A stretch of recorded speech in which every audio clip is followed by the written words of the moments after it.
the technical because there's two players just battling for position. Oh my. And they're still going. Now it's Cunningham and Bonner. And keep in mind, Cunningham and Bonner have history as teammates.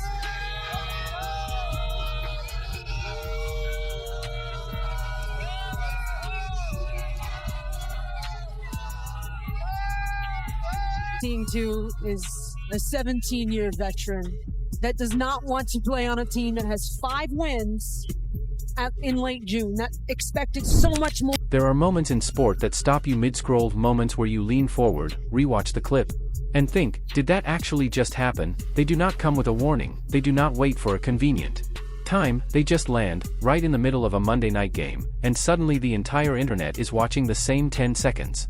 On repeat, Indiana Fever fans just got one of those moments. And it involves names every single person watching this already knows. The conversation it started has not stopped since. The thing I saw was Caitlin and DeWanna Bonner in the paint, and it looked like DeWanna Bonner had Caitlin arm, and Caitlin flung her off.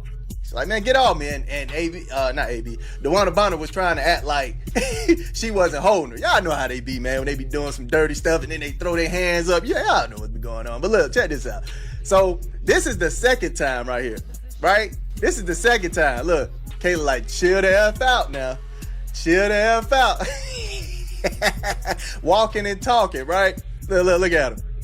She's like, okay, hey, chill out with all that. DB, you already know what's up. But here is the thing the headlines are not fully capturing. While Caitlin Clark was standing her ground like she always does, one person on that court was not standing around waiting to see how it played out. One person stepped straight into the fire, pointed her finger directly at the source of the problem, and made it perfectly clear that there is a price for coming at Caitlin Clark on this court. That person is Sophie Cunningham, and if you did not already know who she is before Monday night. And then DeWanna Bonner is losing it, and Sophie Cunningham is pointing at her. She's just pointing at her. Sophie Cunningham has not opened her mouth. Sophie Cunningham does not open her mouth. She doesn't open her mouth. This is brilliant. And DeWanna is crashing out. DeWanna is crashing out. Sophie Cunningham doesn't open her mouth. DeWanna is crashing out. This is fucking brilliant. This is my favorite. This is my favorite. She has to be like held off from Valuayai. Valuayai has to like stop her from going. And Sophie Cunningham's just standing there pointing at her. Sophie Cunningham is not chasing assists records or building a personal brand around smooth, highlight reel plays. What she is, and what she has been since the day she joined this Indiana Fever team, is someone who plays every possession with every ounce of intensity her body can produce. She is physical, she is vocal, she is competitive in a way that makes opponents genuinely uncomfortable, and when she sees someone targeting her teammate, not by accident, not by coincidence, but deliberately and repeatedly, she does not look to the bench for permission before she responds. She handles it herself. That is who Sophie Cunningham is. That is who she has always been. Stuff y'all pulled was bad for business. I'm telling you right now. That nonsense the Phoenix Mercury pulled was bad for business. It's bad TV. Y'all look like thugs out there. Y'all look like hoodlums out there. The fourth quarter took an hour long because y'all want to fight because y'all losing. Y'all want to fight because y'all losing. Alyssa Thomas and DeWanna Bonner think they could go around doing whatever the hell they want. DeWanna Bonner, you already stole the money. You already stole the money last year. God damn, what else you want to do?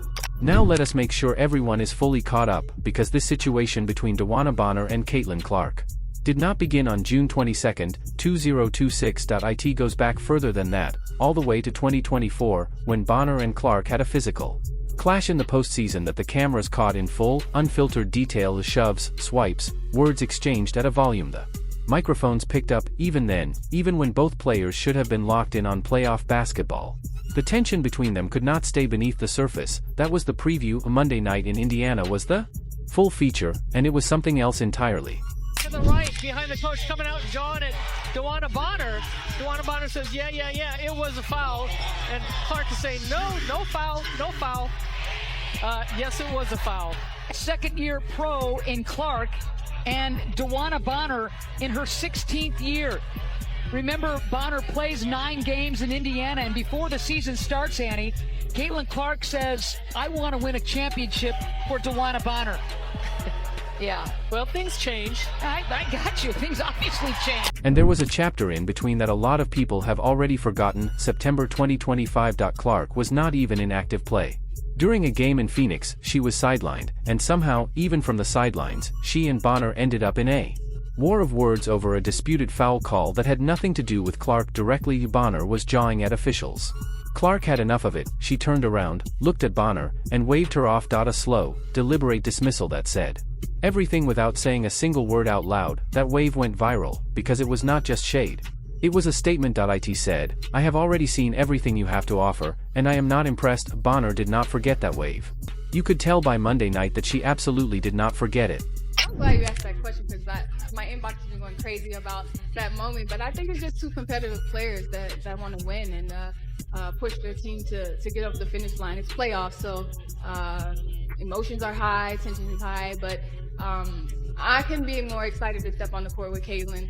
We actually had a great workout this morning, and I think we just feed well off each other. So I'm just here to hopefully, give my little leadership advice. I don't feel like I need to push her to be any type of player that she isn't already is, and I'm just happy to be here, and I hope that I can give her some knowledge to take her game to a different level. So when I retire, she can pass that along, to other people. Here is a detail that is worth sitting with, because it adds an entire layer to this story.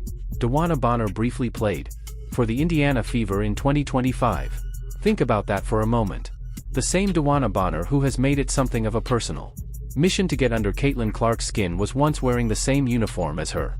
She was in the same locker room, on the same bench, practicing in the same facility, and even then, even during training camp, when things were supposed to be about building chemistry and preparing for a season, the friction was already there.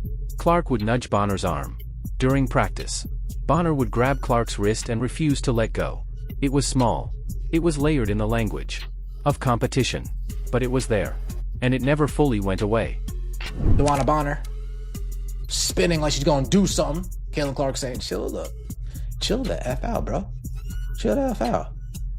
Chill the F out. Refs giving Caitlin Clark a technical for that. I'm assuming the technical was for her clapping it up after. If I had to take a guess, are they going to rescind it? Probably not. But I had to guess. That's what the technical was for. Maisha Allen then gets ejected. Alyssa Thomas trying to bulldoze her way in there. Maisha Allen, get out my way. Yeah. Hey, Maisha Allen, she wasn't playing. Maisha Allen, not playing at all.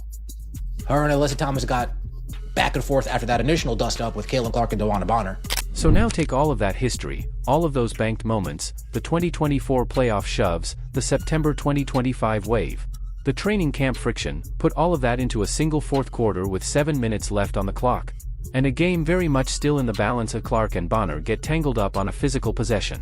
Clark stands her ground, Bonner responds, words are exchanged, the officials step in and hand Clark her 5th technical foul of the season, and right at that moment, the moment where most players would take a breath and let the referees manage the situation, Sophie Cunningham had seen enough. She stepped forward, she pointed directly at Bonner. Not nervously, not with any hint of backing down, she pointed, stood her ground, and dared Bonner to keep going. Bonner kept barking. Cunningham laughed, because she was not rattled by any of it. She was not even close to rattled. I don't understand how the quitter is that old and trying to fight somebody that young. For what? Cause she getting a belt? Couldn't take the heat? And I'm glad y'all booed her. I made a video before the game, and I'm saying, please boo her. And y'all did. Thank you. It was appreciated. I feel like y'all should have booed a little harder, but y'all still got the job done. And then we got in their head. They wanted to fight. Then you had AT finna get whooped by Sophie. Sophie was finna whoop DeWanna. We know DeWanna ain't got him, so we was already finna leave out of there. They had to get MHA up out of her because she was finna lay the smack. And that laugh, that completely unbothered laugh from Sophie Cunningham in the middle of a growing altercation, is actually the most important moment in this entire story, because what it communicated was not arrogance. It was clarity. It was the reaction of someone who has already decided, long before this moment, exactly how she is going to respond. When things like this happen, she was not surprised by Bonner's behavior, she was not overwhelmed by it. She was ready for it, and that level of readiness, that calm, grounded confidence in the middle of fourth-quarter chaos, is exactly the kind of presence that a star player like Caitlin Clark needs around her, not someone who panics when the moment gets big, someone who laughs, plants her feet, and reminds the other team that this is not a situation they want to escalate further. Now, here is what people keep dancing around but never quite say directly. Enough. DeWanna Bonner is a veteran. She has been in this league for a long time. She has the kind of experience and career resume that should mean she knows better than to let a rivalry with a younger player define her entire on-court identity, and yet here she is, in 2026, repeatedly, consistently, making Caitlin Clark her primary focus every time they share a court, not the team's defensive scheme, not Indiana's pick-and-roll sets, not their transition game. Caitlin Clark specifically, and when you lay the full timeline out, the 2024 playoffs, the September 2025 bench exchange, Monday night's fourth quarter, a pattern becomes impossible to ignore. This is not random physicality. This is personal. Now you got DeWanna Bonner want to point her finger in people's faces, thinking she's tough. Look at this. She want to point in Sophie's face. Yeah, Sophie ain't going for none of that. Sophie ain't going for none of that. We can have a point off. We can have a point off. Ain't nobody scared of your scrawny ass. We can have a point off. What you talking about? Look at this. A 17-year veteran that does not want to play a team that has 5 wins. Yeah, we pointing right back at you. You ain't gonna do nothing. We pointing right back at you. We pointing right back at you. You can't play. You suck. You need to retire. You're 98 and a half. Think about the year Bonner spent with the Fever in 2025. She came into that locker room, and Caitlin Clark was already, without any debate, without any question, the face of that franchise. The crowd came for Clark, the cameras followed Clark. The merchandise, the national endorsements, the